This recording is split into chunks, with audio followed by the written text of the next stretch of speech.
RedTiger dash cams are gaining attention for their affordability and bold specs, but real-world performance tells a different story. Today on Auto and Moto, we're revealing why RedTiger often fails to deliver when it matters most. First, software instability is a constant issue. Users report that the app frequently crashes, Wi-Fi pairing is unreliable, and playback can lag or freeze mid-recording, making it nearly impossible to review footage in real time. Second, build quality is budget tier.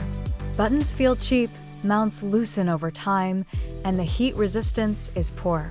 In warmer weather, components can warp or malfunction, leaving you with a non-functioning cam when you need it most. Third, night vision isn't as good as advertised. While RedTiger highlights its night capabilities, image clarity drops significantly in low-light conditions. License plates and faces often blur into unreadable pixels under streetlights. Fourth, parking mode is barebones. Without a hardware kit, it's completely ineffective. And even with one, it lacks buffered recording, which means you often miss the first critical seconds of an incident.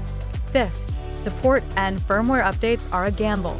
Firmware issues remain unpatched for months, and customer service is often outsourced with limited troubleshooting help. If you have a problem, expect delays if you get help at all.